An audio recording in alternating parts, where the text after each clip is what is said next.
I think we start with 219, yes. Yes, you're correct. You know, Yes. I have made this available to other people who are studying this, and they have they have enjoyed it very much. So I will continue to give them the sound recording. Yes, very good. I put in my notes also 219 next. So we should do Okay, that next. That's true. great, Yes. wonderful. All right, so I will just read the English version from Winthrop Sargent. He who imagines this, the embodied self, and you note that self has a capital S. Yes. The slayer, and he who imagines this, in brackets, the embodied self, who also has a capital S, the slain, neither of them understands this, the embodied self, again with a capital S, does not slay, nor is it slain. So here we have exactly the Vedic idea of the omnipresence of God. So that means I am God, you are God, everything is God. And when you look at it from that angle, there's no question of karma philosophy.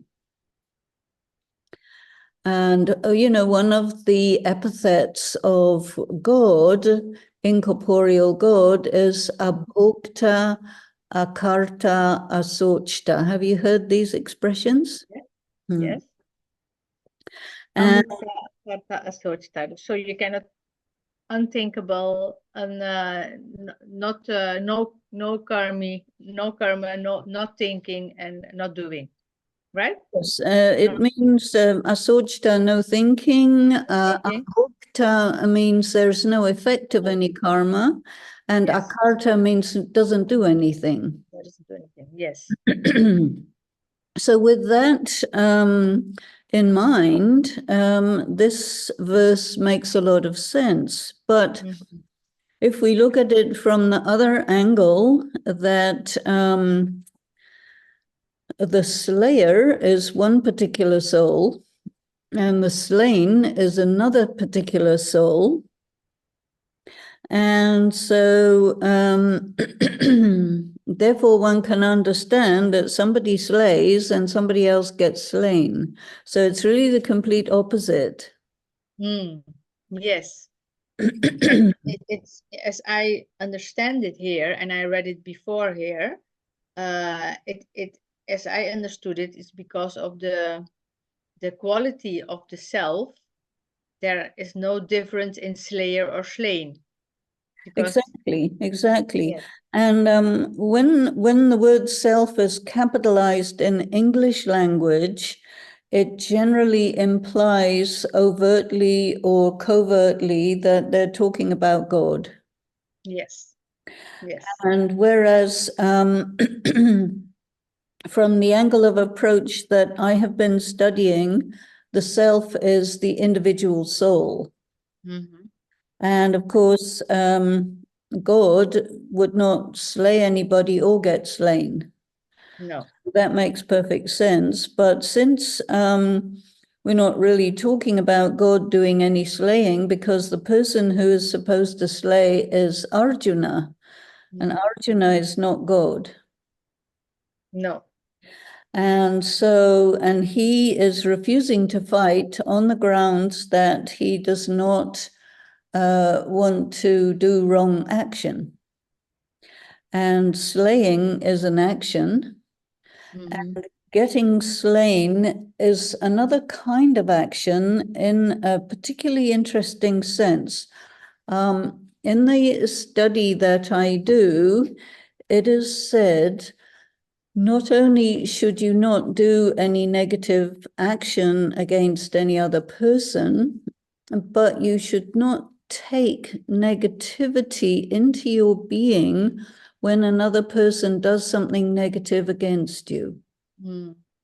And Yes. that's a very interesting thing, which not very many people have heard about. But when you put it in the context, for example, of people who are affected by trauma, it's very relevant. So the idea in terms of the practice that I do is that when something bad is done to you, you experience it, right? Yes. And it goes in and leaves its imprint, and it stays with you, and it takes a certain toxic form. And so the practice is to, if you're fast enough, to be detached from it, in the sense that you kind of block the entry into your mind of the feeling of sorrow or trauma, or this is not fair, this is not right, etc., because it produces a kind of vengeful feeling or resentment or something like this. And this acts on the soul the same way as when the soul does something negative to somebody else. So this is something that you don't want, because in practice of yoga, you want to be free from karmic consequences.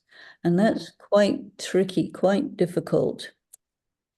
It's not nearly as easy as you would think from this verse. Okay. And I'm triggered by one thing you said in the beginning of this sentence. It is kind of you block the negativity doesn't enter your enter you in your imagination, or but is it blocking, or is it knowing that it is? Because if you are, like you said, you are detached, Mm-hmm. you need not to block anything, because it doesn't give that the value, it doesn't add value, because you are detached from it. That's what you mean, I think, huh? Yes, I think an interesting analogy might be the way a martial artist takes the attack of another person and uses that person's energy to turn it back against that person, and it doesn't, come to you. And we also have an expression called the power of transformation. And Yes. this applies also especially with verbal abuse. Yes. Because if somebody says something nasty to you, which they know is going to get to you, you have to be quite creative to turn it around, transform it, so that you receive it as if it were a positive thing. Yes. And so that's a bit of spiritual acrobatics, you can say. Yes. And is the basic of this, is it what you said, being detached from it? Well, you have to be detached in the sense that not afraid, not any negative feeling as you sense it coming, but rather more like a person who is engaged in sport and someone throws them a ball with the intention of getting them out, like in cricket or something. But you respond to that, you hit the ball and you win. It's a kind of competitive relationship. Mm. And so then you get a point. Yes. So going back to the sentence, it's interesting. He uses the word imagines. And so you imagine in the sense that you surmise that, the slayer slays and the person who gets slain, which is karma. And of course, when they assume, as the Vedantic philosophy does, that there is no differentiation between God and souls and matter. There's actually no interaction. There's no karma. God would not kill himself. That doesn't make any sense. But then you do have a war, and you do have protagonists in the war. And the scenery of the Gita is Arjuna and Krishna are in the chariot of Arjuna, surveying the military, the two sides. And when they fight with arrows and swords and spears, there's a lot of blood on the ground. And so we would have to say, from the angle of Raj Yoga as described in Brahma Kumaris, that this particular verse of the Gita is incorrect. So is there a version of a Gita which has the complete vision of the Brahma Kumaris? Because I thought this one is... No? No, because the way that all of these things are taught is in terms of the discourses that are given through Brahma Baba with the influence of Shiv Baba. And so there isn't. And the other Brahma Kumaris other than me don't do this kind of thing line by line as I do. But I do have a project to try and do something like that. And so I'm still trying to figure out exactly how I should approach it. Because I don't want it to be too academic, and that's very dry and pedantic. And so let's see, maybe I'll get a good inspiration. So let's go further to number 20. And it says, neither is this, bracket, the embodied self, born, nor does it die at any time. And of course, all of us were born, right? And one of the definitions of God is cannot get born and cannot die. Yes. So this applies to God, but it can't apply to us, because here we are in our bodies and we did get born, and a time will come when we will die, and there'll be a funeral and they'll get rid of the body, and our soul will go somewhere else and take birth again. So these two verses are incompatible with the concept of reincarnation and karma. It is not slain when the body is slain. So nor having been will it again come not to be. So this is an interesting statement. So neither is this, the embodied self, born, nor does it die at any time, nor having been will it again come not to be. And so this is basically, again, a description of all things as God, and fulfilling the criteria in Hinduism that apply to incorporeal God, but which don't apply to human beings. Yes. So again, it's a reference to God, birthless, eternal. I have a question about the last time as well, which pops up now.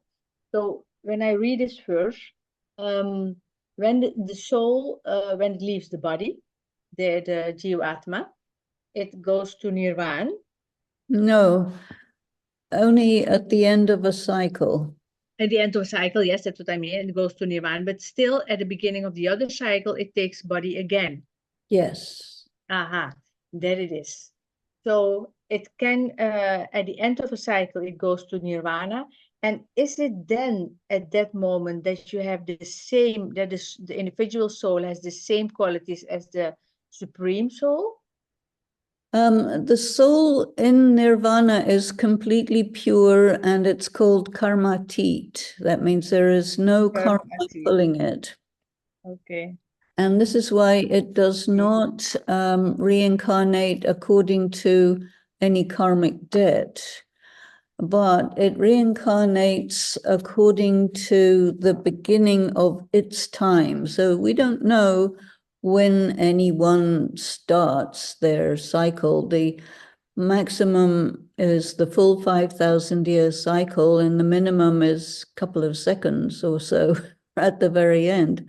But it's a one-way traffic in the sense that once a soul has entered onto the cycle and into the cycle of death and rebirth, it has to stay until the end of the cycle. This is why there is an increase in population. Okay. So some souls are there for a long time and some very short time.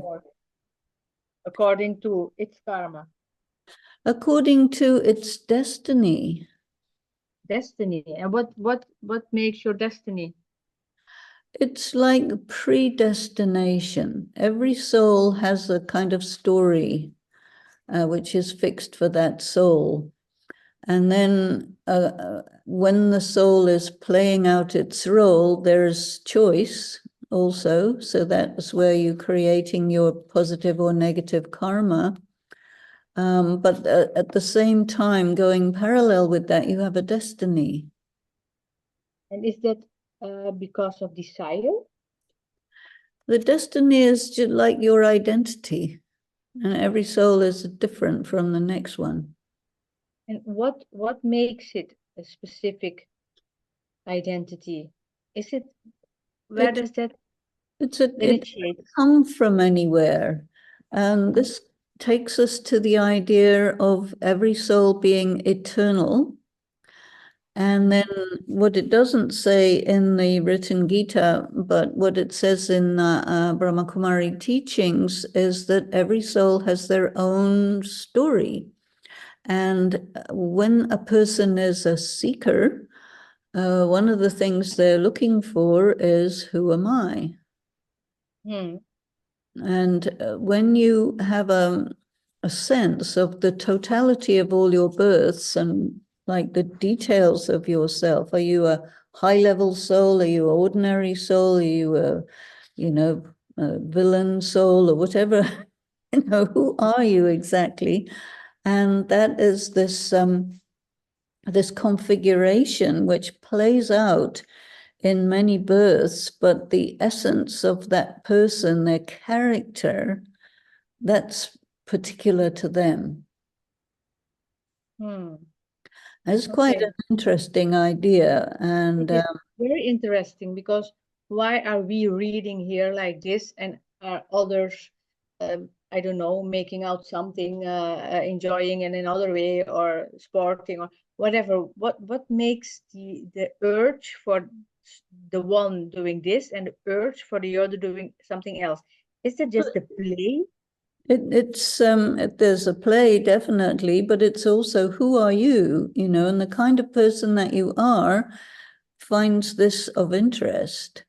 And this actually can also be said to determine the value of the soul. Because in these teachings, the most valuable of all souls is, of course, God. And then there is a fixed number of souls because all of them are eternal. So there's no beginning, no end. Yes. And then who are you? You say, okay, I'm an old soul. I've been around for a long time. I've had many births. Okay, you can get that far. But what kind of character are you? Are you a leader? Are you famous, infamous, beneficial, philanthropist? What kind of a being are you? And what sort of things would you like to do correspond to what kind of a being you are?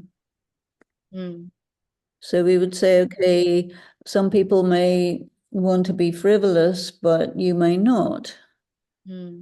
And so then it can be said, in Hinduism, there are rosaries, yeah?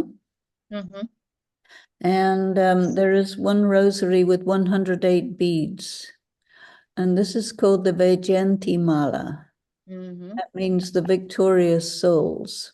Yes. So that means those souls who during this period of time worked through all of their issues and became victorious and returned to their original unpolluted essential self through their spiritual work. These are 108, not many, only 108 do that.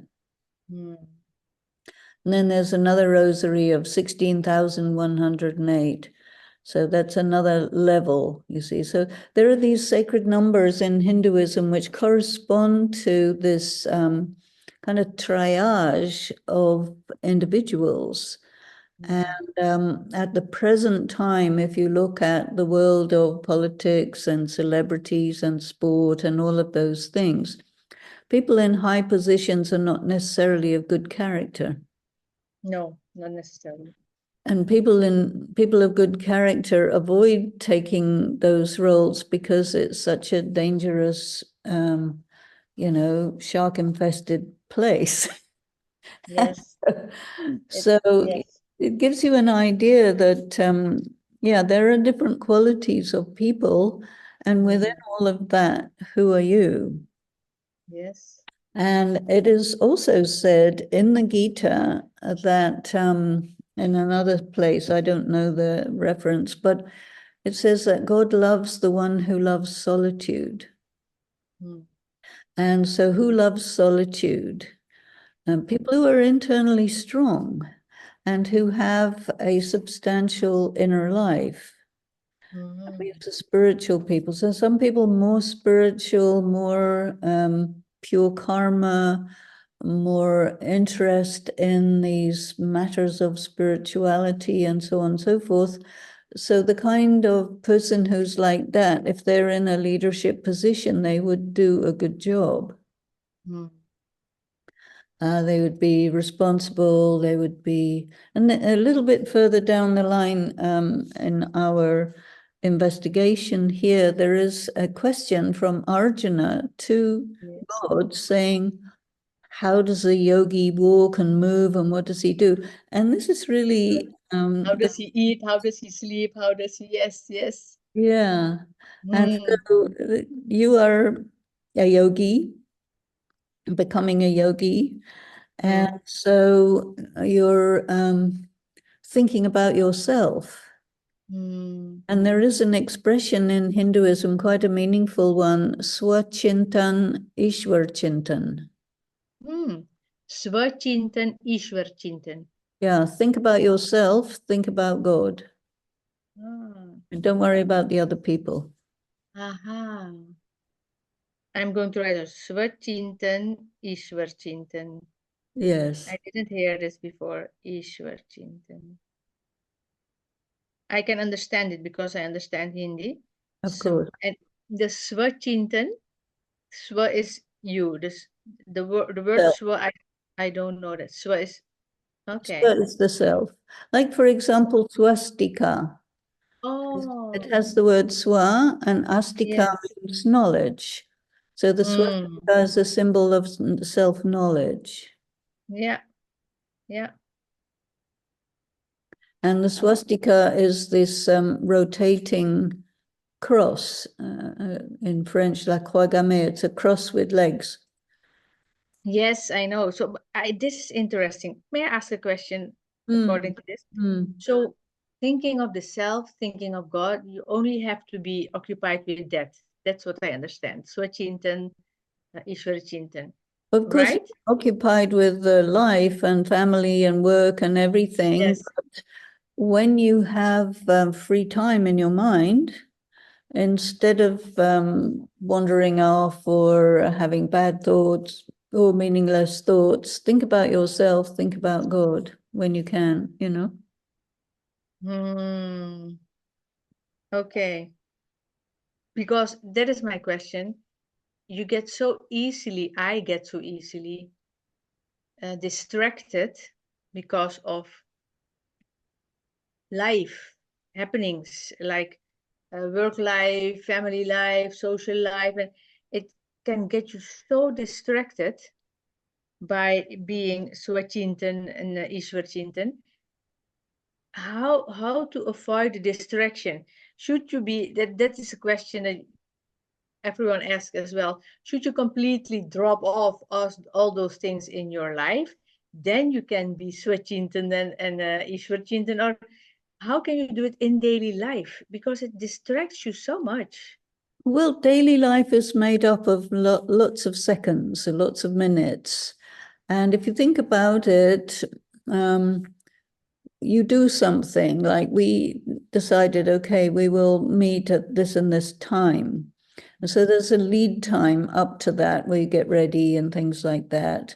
And there's many instances where you're actually not doing anything in particular in between activities.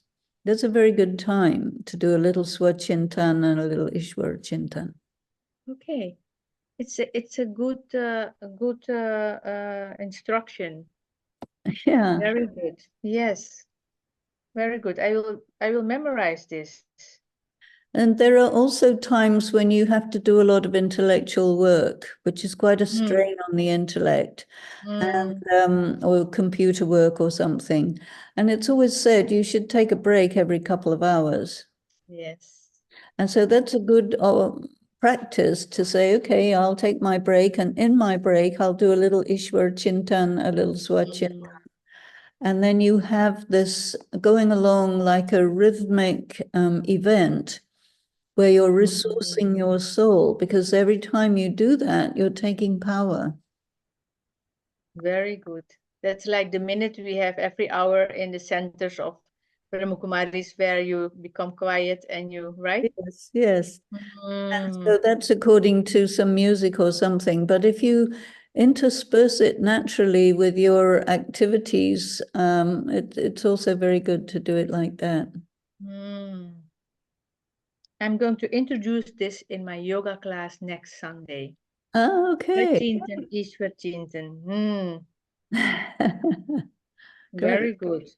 Yeah, Very good. Thank you. my pleasure.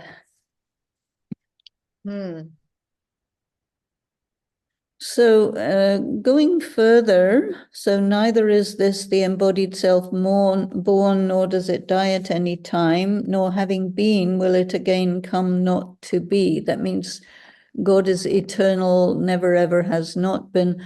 The same applies to us. We have always existed. We've always been our individual selves. You know, the soul of God is different because we are human souls. That means we take human bodies and we perform, we interact, we have engagement with each other. But the soul of God does not have a body of his own. And this is because he cannot change, he cannot lose power. It's the only soul who remains perpetually in full power, and from whom we can restore ourselves to our original levels of power. And power includes all the virtues and qualities. Yes. Yes. And so this is why he is called birthless, eternal, perpetual, primeval. It is not slain when the body is slain. Now, that sentence does not fit with what happened in the previous sentences. No. Because immediately you're talking about a human. And the previous three sentences in the shloka are about God. But the Vedantic approach does not differentiate between God and a human soul. I know. Yes. And so it is true that the soul is not slain when the body is slain, but it did get a trauma. Okay. And so there is a karmic consequence. Understood. Yes. Which the Vedanta philosophy does not take into consideration. I understand. Because I think sometimes, you know, if you see the sannyasis, they go to bathe in the Ganges. So people go to bathe in the Ganges because it purifies them. But if you're already pure, why are you bathing in the Ganges? And then they say, well, we're making it pure for the other people. Oh, but it's already the purifier, so it's not necessary. Yes. But actually, the sin does show up on the body in terms of illness or deformities or misfortune and so on. But the karma is on the soul. And so purification of the soul comes through yoga and all of the attendant study and practices and so on. Yeah. But in a way, the karmic soul, to say it like that, like you explained, goes in the body as well, because that's why the body needs to reform the karma. Well, the soul takes a body according to its karma, and then there are consequences from previous karma which you experience through the body, physically, emotionally, socially, financially, in so many different ways. And so part of the details of the philosophy of karma will tell you that if you do this and this punya, you get this and this consequence in your next birth. Yes. So in a way, it takes a physical form then, as I understand. Yes, okay. It does. But the actual debt is in the soul. Yes. And when the soul goes through many incarnations, some of the debt is finished during the subsequent incarnation, but not all. So there's an accumulation over time. Yes. Okay. And you do also some positive karma, but it's not enough to keep the soul from declining. Okay. Yes. So if we go to 21, he who knows this, the indestructible, the eternal, the birthless, the imperishable, in what way does this man cause to be slain, Arjuna? Whom does he slay? So again, we're back to the idea of omnipresence. Yes. But the very fact that there are two people conversing with each other implies there are two people, not one. Yes. And so you have a perpetual inconsistency just because there's a conversation. Yes.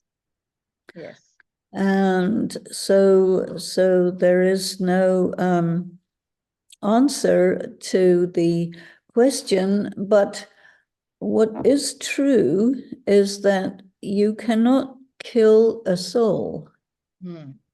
Yes. So when you kill someone, you do remove the soul from the body unceremoniously. And there is a trauma and there is a karmic account established. And then that soul goes and takes another body and probably comes back and ready to kill you back. And so this is why wars stop for a while and then they start up again 20, 30 years later or so. But as in the story of this part of the Mahabharata, it is the duty of these 5 brothers, like where Arjuna is one of them, to perform that is their karmic duty as well, right? Absolutely. And this is why Arjuna is arguing and saying, you know, Yes. this is my duty. I have to do this, but I don't want to. And so he's discussing with God to find out what's right. Yeah. Okay. And because the philosophy is mixed between the Vedic idea of omnipresence and the pre-Vedic idea of distinction between God, souls, and matter, it becomes quite difficult for people to figure out. Yes.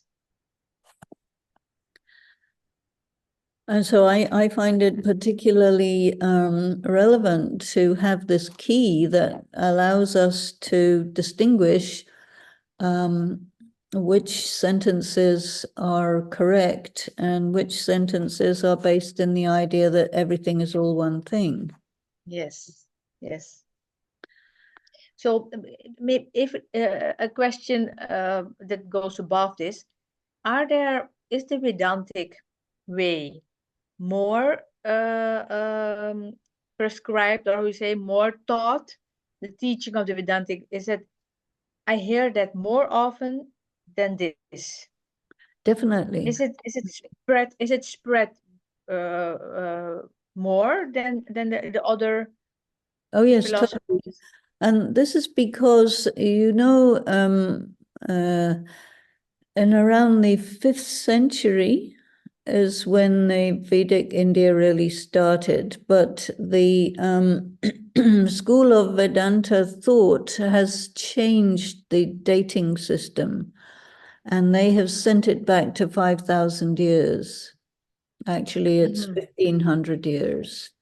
But what was done at that time, and there is quite a lot of evidence there, but you have to look for it, because the Vedantic school has basically said that what we say is Hinduism, and there's no other kind of Hinduism. But why is that spread more than the remaining schools of philosophy? Because Because there are six schools of philosophy. There are six schools of philosophy. yeah, Vedantic is one of the six, and still I hear the Vedantic school the most around me. it's because they're very concerned about spreading that message. And for example, in the internet, you won't find the other schools of philosophy hardly. You'll see everything is Vedanta. Yes, or you have to search for it, then you find it. Yeah, yeah. And so this is because they really, really strongly want to assert it and affirm it and make everybody believe that this is the only thing. And so not very many people will investigate and research and find that it's not what it says. Okay. And in particular, Brahma Kumaris started in around 1935, 36, 37. It became officialized in 1937. Okay. But the teachings is incorporeal Shiva, who appeared in the body of Brahma and renamed him. His name was Lekaraj Kripalani, and he said, now you are Brahma and I am incorporeal God, and I am going to tell the original knowledge of the Gita through your body. And the symbol of this is your body is a chariot. You are also Arjuna, and I'm sitting in your chariot directing you to go and fight. Because Yes. what you have to do is deal with this competition between Kauravas and Pandavas for rule of Hastinapura, right? Yes. Yes. Yes. And so if you bring that to the present day, the Kauravas refer to the people who think in the way of Vedanta. And the Pandavas are the people who think in this way that I'm explaining about. And he says, look, in the Mahabharata, it says that at the time when there is adharma, I come and I destroy adharma and I establish dharma. And most people, they translate this word dharma to mean religion, and then adharma, Yes. irreligiousness. Then they think religion means good behavior and adharma means bad behavior. But it's more like this clash between these two philosophies. Okay. leaving aside the other 5 that are also there. But the main concern of incorporeal Shiva is to say, look, I am me and you are you, and I'm incorporeal God and you are a soul and you have passed through so many births, and I will tell you the information you need to know because you're at the end of the cycle and you need to become karmatit and you need to perform what's called as the Ashwamedh Yagya. You heard of that? Yagya and Ashwa? Ashwamedh Yagya. So Ashwamedh Yagya, no. there is a story of Ram and a yagya. He did a yagya of the horse sacrifice. Yes. And so the horse is symbolic of the body. And it's not really that you have to sacrifice the body, but you have to sacrifice the consciousness of the body, identification with the body. And so you will find in the study of this knowledge and in the Gita, it refers to the Ramayana sometimes, to the Mahabharata sometimes.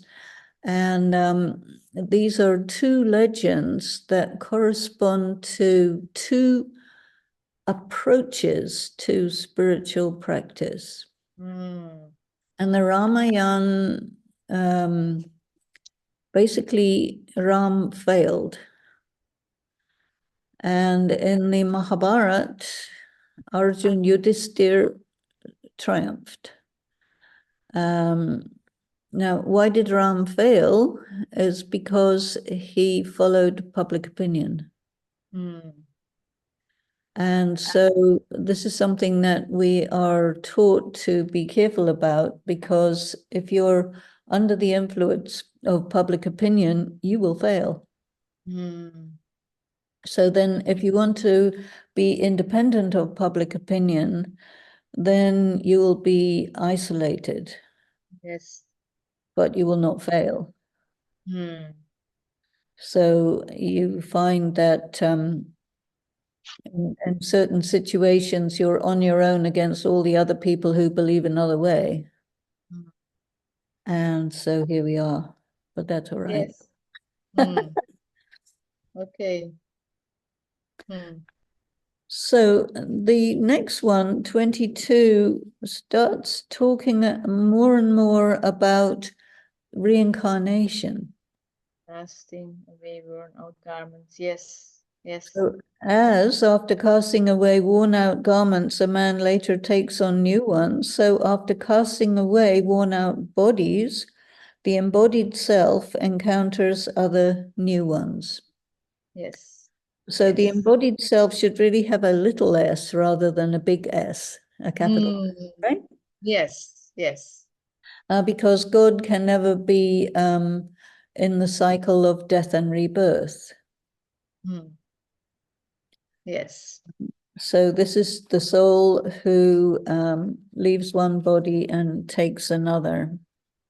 Yeah. And so then the next one, 23, is describing the weapons do not pierce this, the embodied self. That means the soul. Fire cannot burn this. Water cannot wet this, and nor does the wind cause it to wither. So the soul cannot be directly affected by a material destructive instruments, but the body will. The body will definitely. So we make a clear distinction between the temporariness of the body and the eternity, and the soul is not inviolable, but it cannot be destroyed. It is perpetual. Now, the interesting thing on the next one, verse 24, which we referred to a little bit last time, this is the repetition. 23 and 24 repeat. This cannot be pierced, burned, wetted, or withered. This is eternal, all-pervading, fixed. This is unmoving and primeval. So the first two lines referred to the human soul. Yes. And the second two lines referred to God. Incorporeal, yes. Because if you say the soul is eternal, yes, and of course all-pervading doesn't apply to God or the soul. Because what is all-pervading? Quality of one of the elements as well. Well, the elements of matter are all-pervading in the material universe, Yes, but not yes, in nirvana, for example. Mm. And so there isn't anything that's all-pervading. Okay. And of course, fixed, well, unmoving, that applies to God, unchanging. Primeval presumably means comes from a long time ago, but that's actually eternal. It doesn't have a beginning. Yes. And no beginning, no end. No beginning, no end for the soul, no beginning, no end for matter, no beginning, no end for God, no beginning, no end for nirvana, no beginning, no, yeah, Sanatana, yes. Sanatan, yeah. So of course the Hinduism is called Adi Sanatan Dharma. Yes, also. But it's not, because it started more recently. Okay. But they say this is the eternal religion, and everybody believes it. Who are they to argue with the gurus? It's tricky arguing with the gurus because they might curse you or something. I don't know. People are a bit afraid of that. In the Mahabharata, you see it happening, but that was in another time span, right? Yeah. That's Yes. right. So 25, it is said that this is unmanifest. Unthinkable, unchanging. Unthinkable and unchanging. So now God is unmanifest until he manifests. But he can manifest without getting born in his own body. And in the path of bhakti, God will respond to the devotees in many different ways, which is another kind of manifestation. And unthinkable, it should be unthinking. Unthinkable. In the sense of asochta. And unthinkable means you cannot think about it, but you can. Unchanging is correct. God doesn't change. But he's applying it to the human soul, you see, in this discussion with Arjuna. So he says, therefore, having understood in this way, you should not mourn. And mourn, the Sanskrit word for mourn is one that I think would be better to say you should not be confused. Confused or think about it. Yeah, because he's not mourning, but he is confused about it. He's thinking. Yes. And it so says in Hindi, nanu sochatam or something. Yes. And so so don't think, don't worry about it. Don't be confused. But you see, the information is not usable for a thinker because it's got too many inconsistencies in it. And so we would have to say that, okay, you got it, that you're a soul, you cannot be killed and you will reincarnate. So you haven't destroyed a soul, but you have performed a karma, which if it's a correct karma, according to your Dharma, which you should do, then you better do it. But in this last few verses, Krishna has not taken up the subject he should be taking up. You see, because the reality of the concern of Arjuna is, should I or should I not go and kill these people? And his argument is you can't kill your relatives because they're your relatives. And Krishna's argument is, well, they did something wrong, so you have to kill them. And then Arjuna says, no, yes, no, yes, no, you see. But the real argument that Krishna needs to say is that anyway, you don't kill them because they're immortal, and anyway, you have to kill them because they did something wrong. And so the last part of the Gita, he convinces Arjuna to go through the motions of doing it. And then so how, and I'm thinking, how does this apply to your practical daily life? Because this is a reflection, right? How it applies to your practical daily life is there are times when you have to stand up for yourself. There are times when you have to do something which other people don't appreciate because it's not convenient for them, but it's correct, you see. And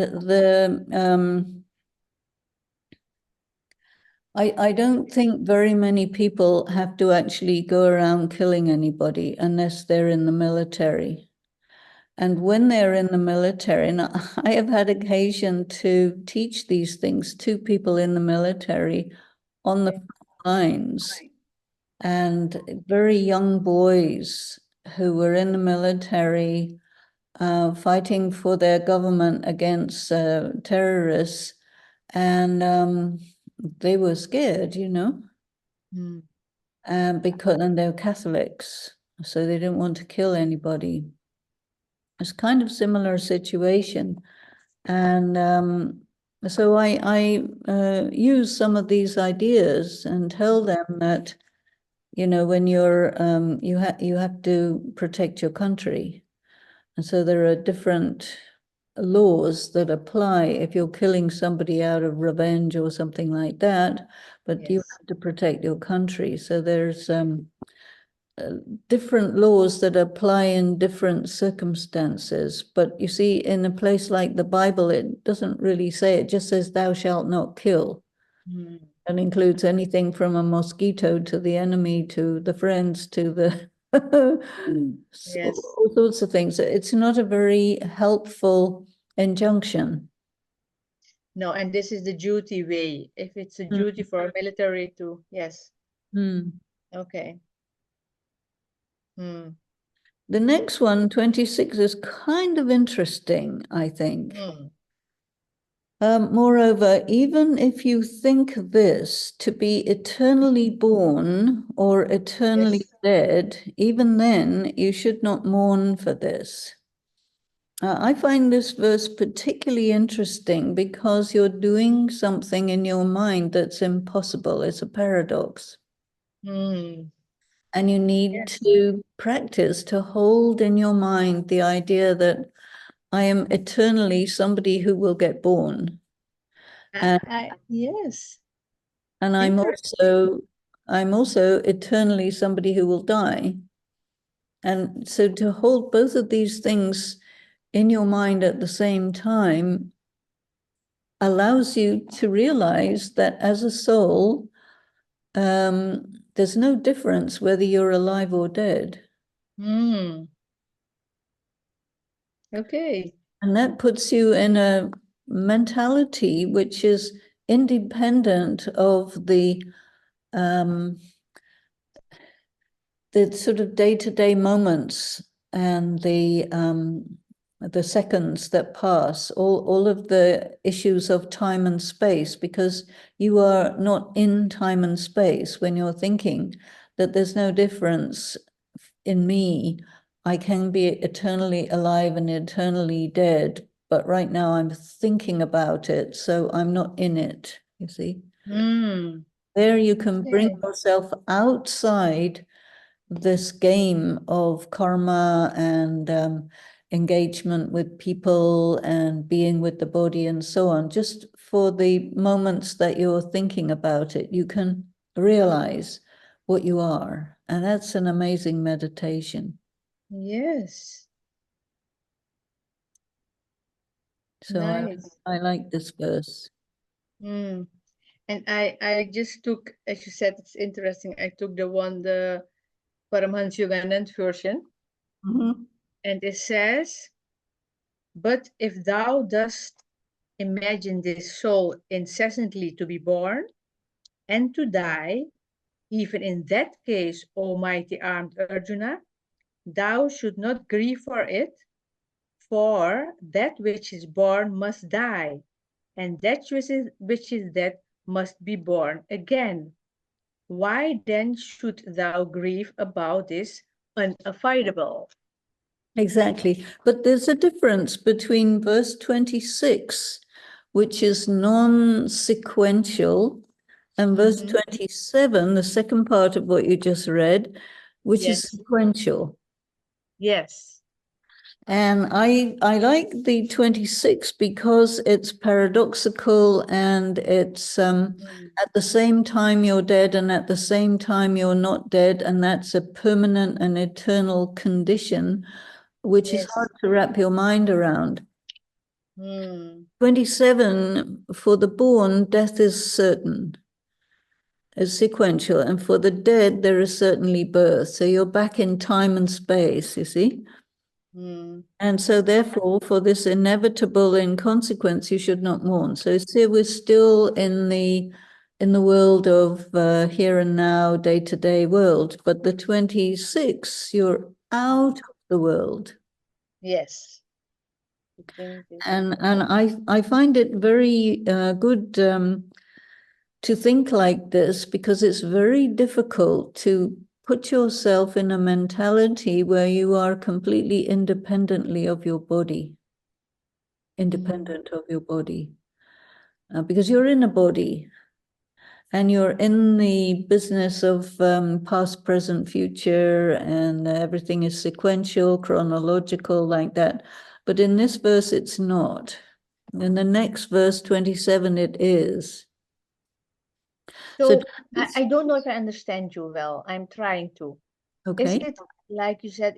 It is, you are not in the body, and you can experience being like not attached to it. Is it that what happens in the deep sleep state? Is it that what you are explaining about? Not really, no. This is a philosophical thing. So Please this is explain it again. something that's going on in your intellect. So you say to yourself, okay, I am eternally born. That means you're constantly getting born and living, and at the same time, you're eternally dead. You're not dying at the end of your birth, but you're born eternally, dead eternally. So you're eternally able to get into a body and eternally not in a body. So you have to kind of wrap your mind around that concept of being these two things at the same time, dead and alive at the same time. That is very difficult to think about. But Yes. when you do, and you can hold this paradox in your mind, you're immediately independent of the chronology of birth and death and rebirth and so on. That's what I'm trying to say.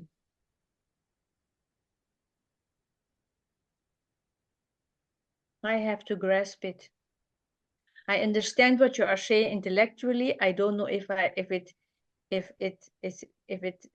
goes down yet, but I understand what you want to say. I spent time with it to be able to grasp it, you know. You have to mull over it and ponder it and think about it, really meditate on it until you get it. And there you get an aha, you get, oh my God, I am alive and dead at the same time. It puts you in a completely different frame of consciousness, which I found very relevant for this practice.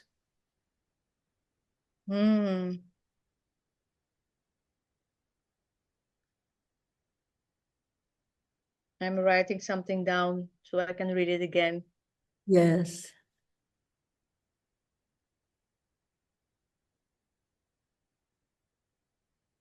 Okay. Interesting. I find it fascinating. And then you see the next one is very down to earth, as it were. For the born, death is certain. For the dead, Yes. there is certainly birth. This is inevitable. Don't worry about it. Yes. So that's something More very pedestrian, you can say, in comparison with the practical. previous. Yeah. Yes. So in the next one, beings. Now here he's saying beings in the plural. Beings are such that their beginnings are unmanifest, their middles are manifest, and their ends are unmanifest again. What complaint can there be over this? It's interesting. So any soul, before they come onto the earth, they're unmanifest. Yes. When they're on the earth, they're going through the process of death and rebirth. And then at the end of the cycle, they go back to nirvana, at which point they're unmanifest. Mm. And then should we complain about this? I guess not. No, and it is for to try to bring the understanding. Go fight, Arjuna, because anyway, this is it. Yes. Something like that. Something like that, exactly. But it helps a person to understand how they fit in the huge concept of eternity. Yes. Yes. And that even if you're unmanifest, it doesn't mean you don't exist as an individual. Yes. You could say you're potential, then kinetic, then potential. Mm. To put it Yes. like that. Mm. And so there's a kind of rhythm of being beyond and then coming and doing stuff and then going beyond. And that also helps you to understand yourself as an eternal being. Yes. And it helps you understand the cycle of this all and the importance we give to it, and think of the importance that we make everything so big and put highlights on some parts, and it's all just coming and going, coming and going. What is all this drama about then? Yes, exactly. Exactly. And now this next one, 29, is quite Yes. interesting. Someone perceives this as a wonder. So they're amazed by it. Another one declares it is a wonder. They're not perceiving it, but they think it probably is, so they say it is. And then another one hears about it. It's a wonder. But this is interesting because how many people can perceive it? Very, very few. Yes. And how many people go along with the idea? Quite a lot. And then there's other people who just heard about it and they say, yeah, I heard about it. But they don't understand it. So, Yes.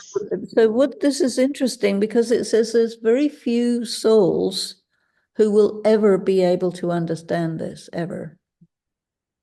And if you're someone who does, then you're a very high caliber soul.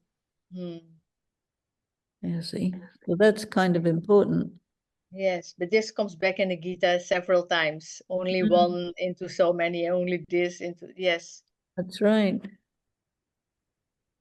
But then it says, even having heard of this, no one knows it. Then But everything seems like dropping off again. well, I think that it is possible to know it. I mean, if God is teaching you personally, you'll get it, hopefully. And maybe not everybody will get it, but at least some will get it. So we can't say no one knows it. No one knows it until God teaches them, perhaps. So they're still trying to find out. So again, you have an inconsistency here in comparison with the earlier shlokas that we saw, like number 20, and this is only 9 shlokas further along, where everything is all one thing. And here you're dividing people into 3 groups. Yes. And then finally, nobody gets it. And at the same time, everybody's God. So God cannot get it and not get it at the same time, or partially get it or hear about it.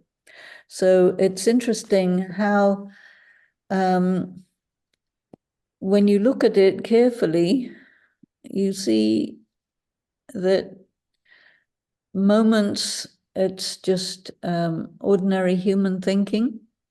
Yes. Every so often you get something really very different. So what comes to my mind is it, if you look at the verses that before 22, 23, it cannot be this, cannot be that. Is it not in a way you can explain about it by what it is not? So the neti kind of explanation is that comes to my mind if I read this now. Is when do you grasp it? Is it, can you grasp it only by knowing what it is not, or can you grasp it by knowing what it is? By knowing what it is. But if you don't know what it is, then you can't grasp it because you don't know what you're trying to grasp. And it is said in the teachings of Brahma Kumaris that the people who are, the Vedantic scholars and so on, they say neti, neti, neti. It isn't this, it isn't that. This is what it Yes. isn't. Okay, but what is it? And so God will say, I will tell you what it isn't, and I will also tell you what it is. And then you have to decide for yourself who's correct. Okay. So Interesting. again, in 30, it kind of makes a conclusion. This, the embodied self, is eternally indestructible in the body of all. So what he's saying is that the soul is God split up into lots of different little humans. And that you shouldn't mourn about anything because they're all God. And actually they're not. And they say this because they don't know. But then it says for any being. Therefore, you should not mourn for any being. Yeah, but then there's an inconsistency. The embodied self is all beings in the body of all. So it can't be any being. No. And so they haven't decided whether God is omnipresent or not. And so this is it's quite useful to deconstruct the Gita like this, because then you can compare it with what Shiv Baba is saying in the Murlis and so on, and put them together and see which one is self-consistent. And here you have a lot of inconsistencies.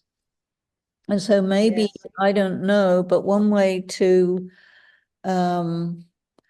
make a Gita according to Brahma Kumaris is to create sentences that correspond with the teachings. But that's an interesting piece of work to do. That's what you are doing, right? Well, trying. Yes. Beautiful. Nice. So here we basically finished this section, and now he starts to talk about righteous war. That is 31.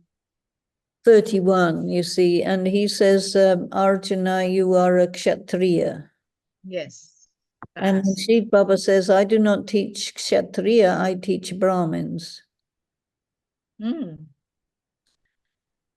And this is why he gave the name Brahma to Lekharaj, Kripalani Dada Lekharaj, you see. And he said, look, you're Brahma and Brahmins are born through your mouth. Because a Brahmin, a Brahmin has to be born twice, right? They say for a Brahmin, Dvij. Dvij. And so you get a birth from your parents, But you also get a spiritual birth, which means that you understand who you are.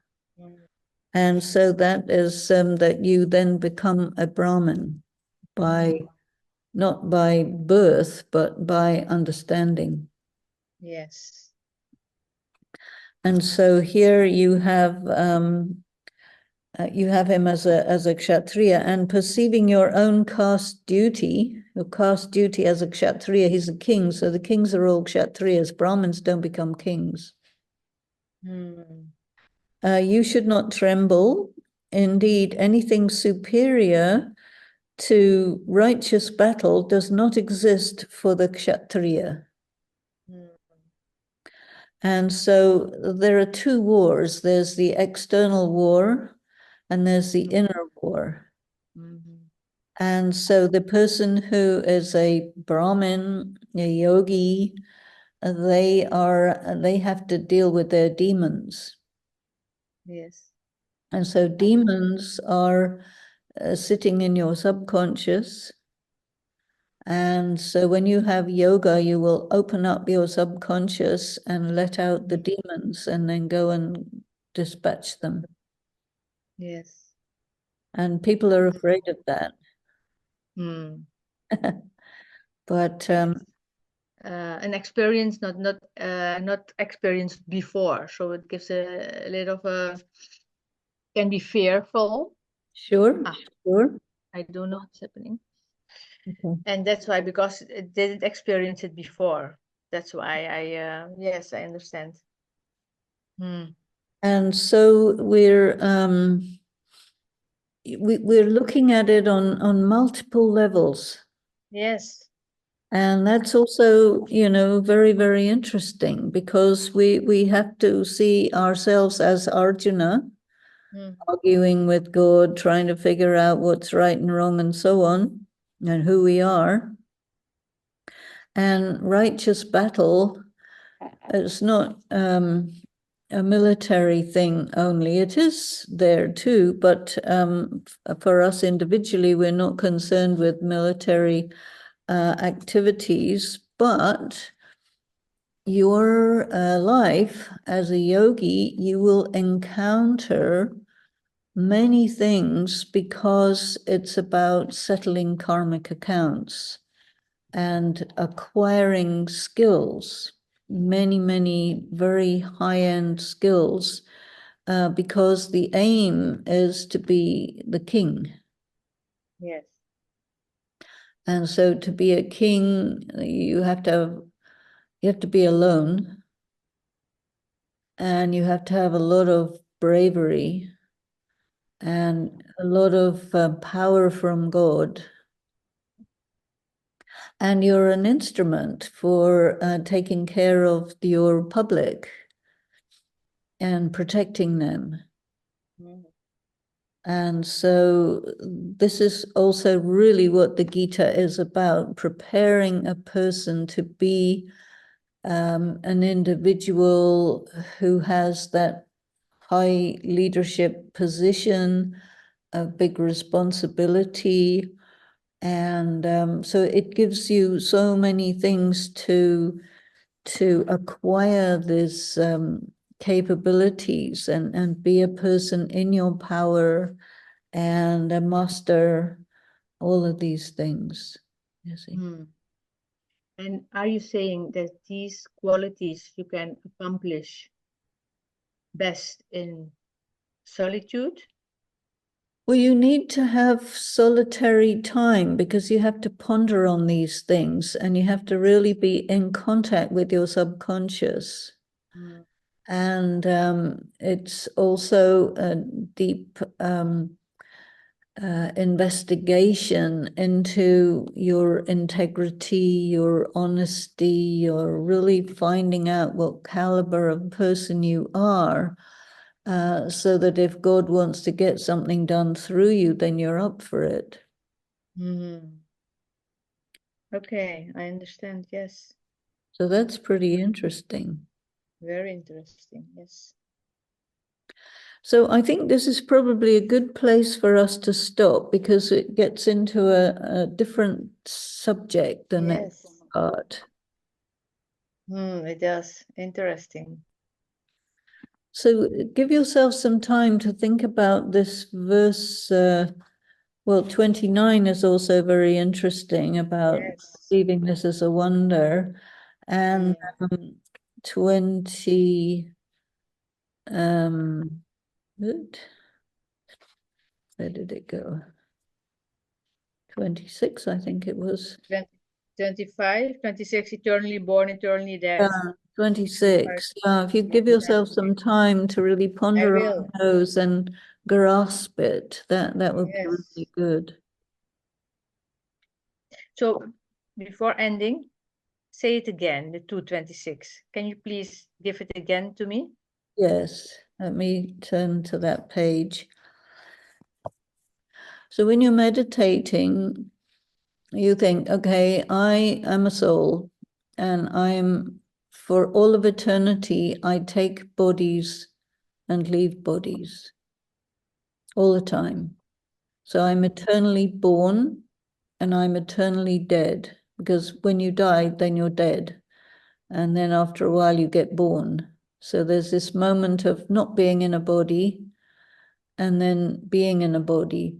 And if you look at any Christian tombstone, the date of birth, and then there's a little line, and then the date of death. So your life is as long as half an inch or something. And so being dead and being alive, it's like in the context of eternity, you're out of chronological time. Mm.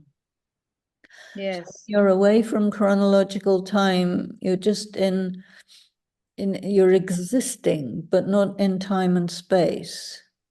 And you're popping in and out of the dimensions of time and space, or the dimension of effectively nirvana. Because in nirvana, you're unmanifest, and in time and space, you manifest. So you're actually, your existence is moment by moment, in and out. And so when you have in and out very quickly, then in and out is the same thing. Yes. So you are saying eternally dead or eternally born is just the same. Yes. And when you get it, the matter of death basically doesn't exist. Uh-huh. And that is very Mm. interesting. Because another thing about this whole thing is a preparation for your death. You know what one Swami once said to me? If you do the how do you say it, the meditation on Ram, the name Ram, if you go on and on and on, Ram, Ram, Ram, that is the beginning. It is Mara, Mara, Mara, Mara, Mara. That is that. This is beginning. Ram, Ram, Ram, Ram, Ram, Ram, Ram. It's the same. And that comes into my mind now. It Yes. is this verse. Mm. Ram, Ram, Ram, Ram, Ram, Ram, Ram. The same. Yeah. Aha. Okay. It's wonderful, huh? It is wonderful. I will go on this, yes. Interesting. Yeah, Thank you. my pleasure. So,